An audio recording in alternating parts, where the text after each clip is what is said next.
So guys, welcome back your class and this is a part 5 of this chapter. Chapter 6 था geomorphic process. दोस्तों मेरा नाम विजय है और आज आप इस चैप्टर 6 का 5वां पार्ट देखने जा रहे हैं। और चैप्टर 6 के 5वें पार्ट के अंदर हम समझने की कोशिश करेंगे मास मूवमेंट से रिलेटेड, यानी कि जियोमॉर्फिक प्रोसेस का ये 5वां पार्ट है। इससे पहले इस चैप्टर के ऊपर हमने 4 पार्ट पहले ही अपलोड किए हुए हैं।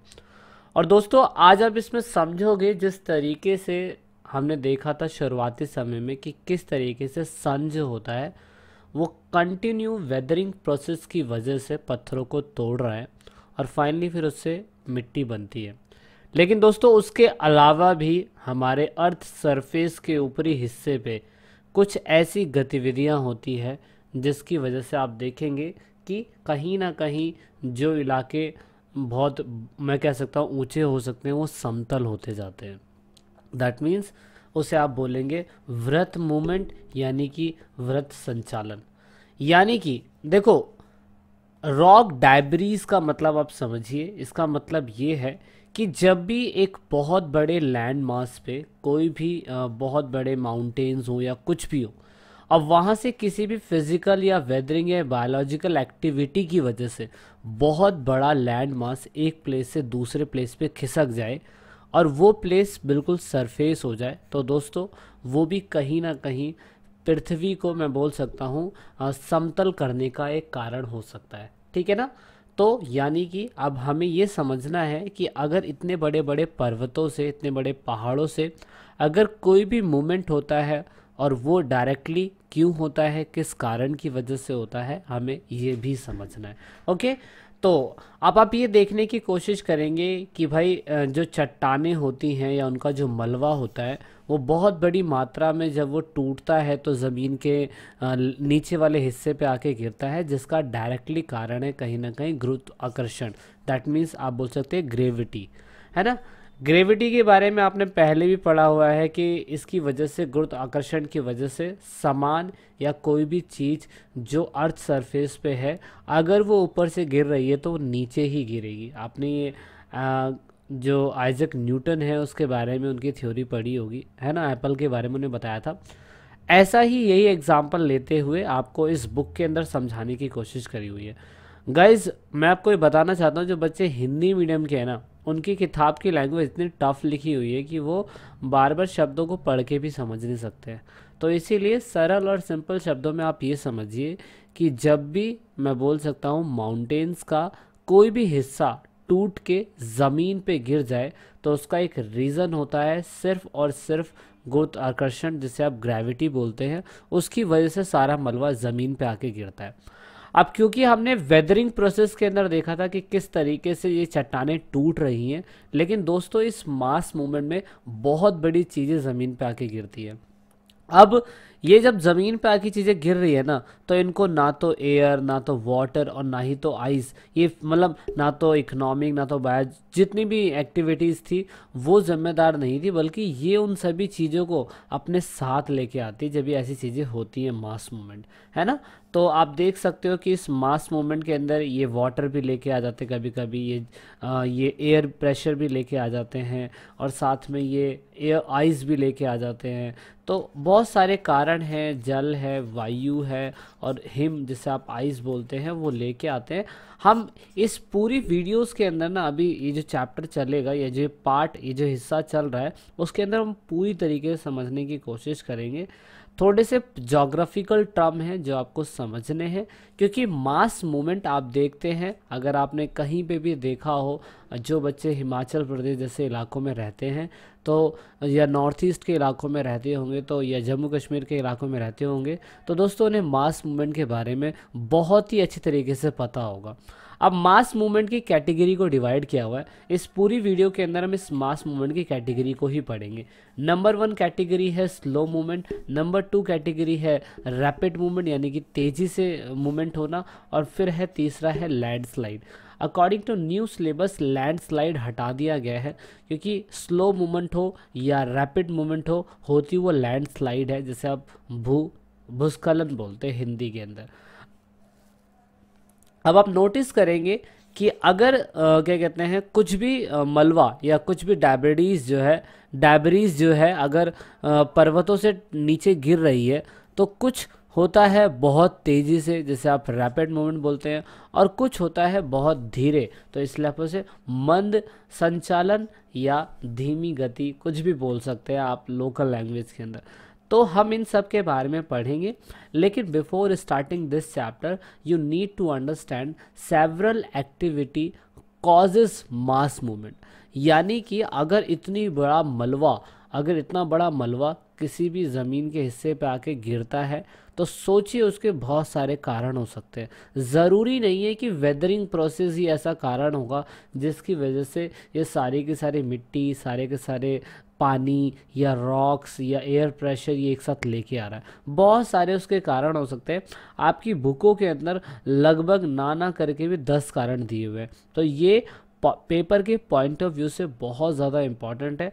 अगर वास मूवमेंट हो रही है, मास मूवमेंट हो रही है, तो ऐसा क्यों होता है। तो सबसे पहला कारण आपकी बुक में बताया हुआ है यहाँ पर, प्रकृति के माध्यम से ऊपर सामग्री के लिए नीचे को हटना।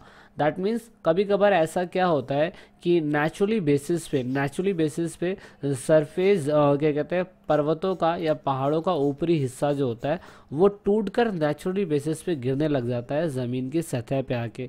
क्यों? क्योंकि उसके जो जॉइंट्स होते हैं, जो पकड़ होती है वो बहुत स्लो हो जाती है, या मैं बोल सकता हूँ कि जो स्ट्रेंथ होती है वो बहुत स्लो हो जाती है वेदरिंग या बायोडाइवर्सिटी एक्टिविटी की वजह से, है ना। और इसकी वजह से यहाँ पर कहीं ना कहीं आपको मिनरल्स या रॉक्स के पार्टिकल्स आपको ज़मीन पे गिरते हुए दिखाई देंगे। दूसरा कारण अगर आप देखें तो कभी कभार हमारे पर्वतों की हाइट ऑफ स्लोप ऐसा होता है जो बहुत ही ज़्यादा बड़ा होता है, जिसकी वजह से भी आप देखेंगे कि मास मूवमेंट ये हिस्सा जो है खिसक के स्लोप मास जो होता है वो गिर जाता है ज़मीन के हिस्सों पर, जैसे कि आपने इस इमेज के अंदर देखने की कोशिश करी थी। यानी कि अगर आपकी क्या कहते हैं मास मूवमेंट हो रही है तो उसका एक कारण हाइट ऑफ स्लोप भी हो सकता है कि आपकी हाइट जो है स्लोप की वो बहुत बड़ी है, वो 90 डिग्री से भी थोड़ी सी और ज़्यादा खड़ी हो रही है ऊंचाई, और इसकी वजह से मास मूवमेंट होता है।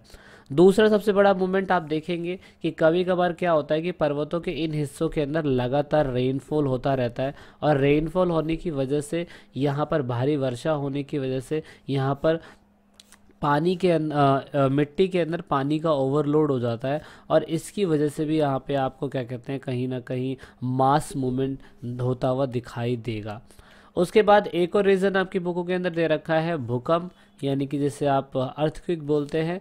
अगर आप देखेंगे कि जब भूकंप पड़ता है ज़मीन के अंदर हिस्से पे, तो उसकी वजह से क्या होता है कि ज़मीन के सतहों के आसपास के हिस्सों में ये भी चीज़ें वेव्स जब चट्टानों से टकराती है तो उसके बाद भी यहाँ से मास मूवमेंट होता है, और इसकी वजह से बहुत बड़ी लैंडस्लाइड होती है और बहुत सारी चीज़ें ज़मीन पे आके गिरती है। और इवन ये तो है नेचुरली बेसिस पे, लेकिन कभी आप देखते हैं विस्फोट भी हो जाता है, मशीनरी घटनाएं भी हो जाती है, और इन सभी की वजह से भी कहीं ना कहीं हमें बड़े बड़े मास मूवमेंट देखने को मिलते हैं। उसके बाद आप देखेंगे दूसरा है indiscriminate removal of natural vegetation. आप देखेंगे कि जो पेड़ पौधे होते हैं वो कहीं ना कहीं अपनी जड़ों से इन मिट्टी को पकड़ के रखते हैं, लेकिन जिन जिन इलाकों के अंदर अगर आप डिफॉरेस्टेशन कर देंगे और पेड़ों को काट देंगे तो उसकी वजह से क्या होगा, वो पेड़ अपनी जड़ें जो है स्ट्रांगनेस जो है वो खो देंगे, और इसकी वजह से वहाँ पे भी आप देखते हैं लैंडस्लाइड्स होती हैं, और वहाँ पे बहुत तगड़ा मास मूवमेंट हमें देखने को मिलता है। तो ये सारे कारण थे जो हमने देखे अभी, ठीक है ना। तो अभी आपको इतना समझ में आ गया होगा कि मास मूवमेंट किन किन वजह से होता है। अब क्योंकि मास मूवमेंट की कैटेगरी थी जिसे आप स्लो मूवमेंट, रैपिड मूवमेंट और लैंडस्लाइड बोलते हैं, तो उसमें कुछ टर्म्स है जो हमें सीखने को मिलेगी। सबसे पहले हम स्लो मूवमेंट देखेंगे। दोस्तों स्लो मूवमेंट इतना स्लो होता है ना कि आपको 1 साल 2 साल या कई सेंचुरीज लग जाती हैं मूवमेंट्स को देखने के लिए, और इवन आपको पता भी नहीं चलता है कि यार ये मूवमेंट हो कब गया। हालांकि ये भी एक क्या कहते हैं मास मूवमेंट का ही हिस्सा है, लेकिन स्लो मूवमेंट के अंदर आपको सबसे पहले मिलेगा क्रिप। क्रिप is one of the type under this category which can be occur of moderate sleep oil covered slope। Soil covered slope, sorry.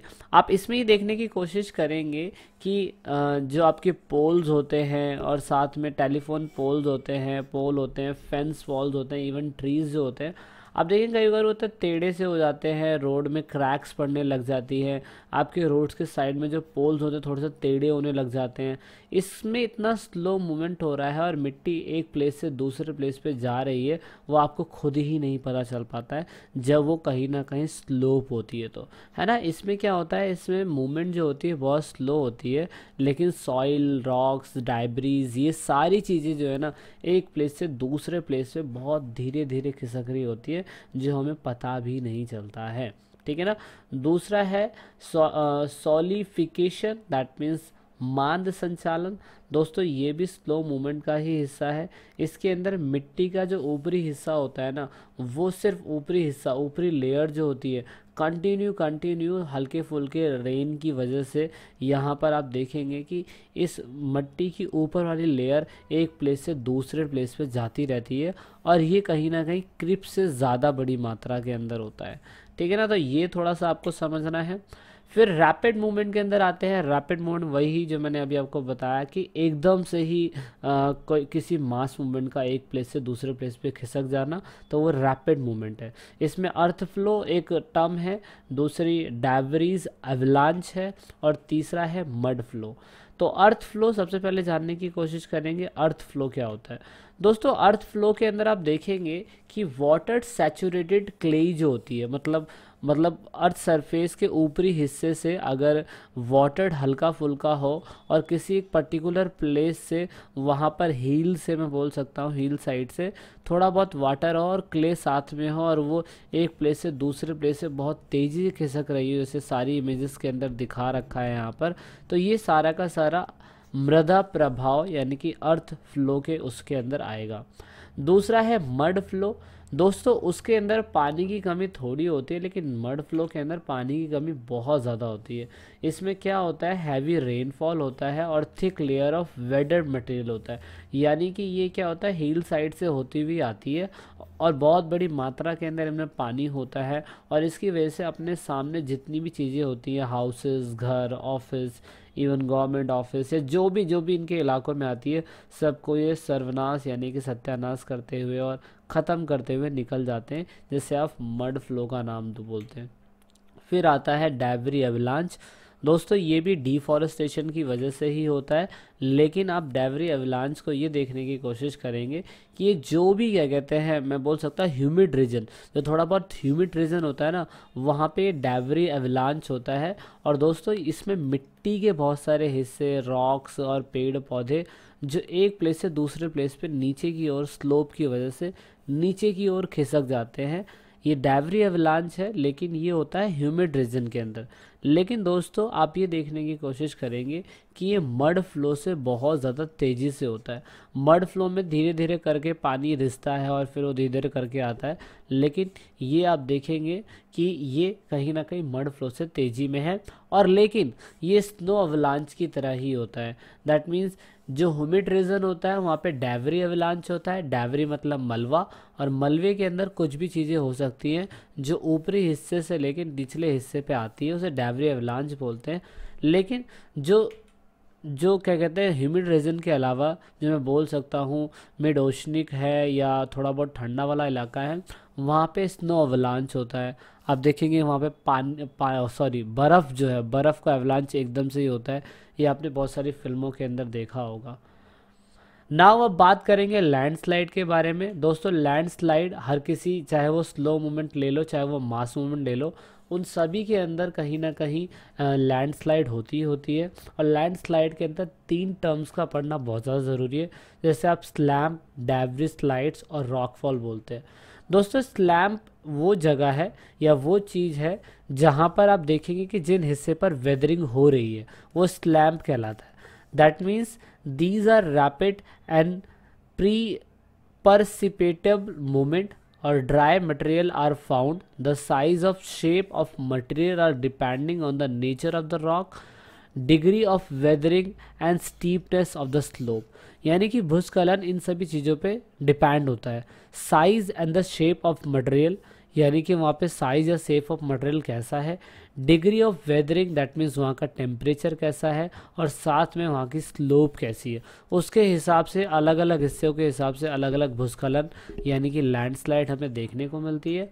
और उसी के साथ साथ मैंने आपको ढाल बता दिया, ढाल सबसे इम्पॉर्टेंट है।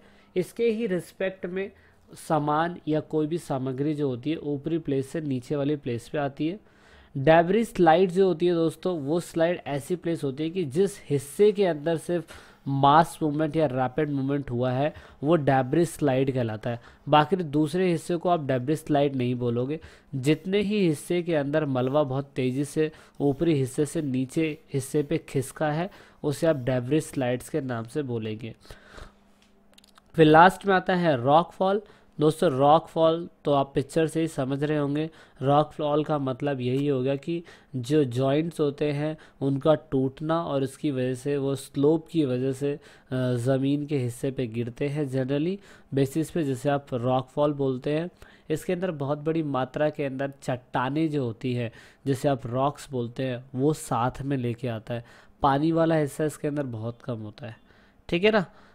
इसके अंदर हमने यही पढ़ने की कोशिश करी है। वीडियो के लास्ट पार्ट में हम ये पढ़ने की कोशिश करेंगे कि सॉइल का फॉर्मेशन कैसा होता है और फिर ये चैप्टर ख़त्म हो जाएगा। मिलते हैं वीडियो के जल्द ही 6th पार्ट पे। And this is it in this video, and I hope you like this video, and let's meet in 6th part of this chapter.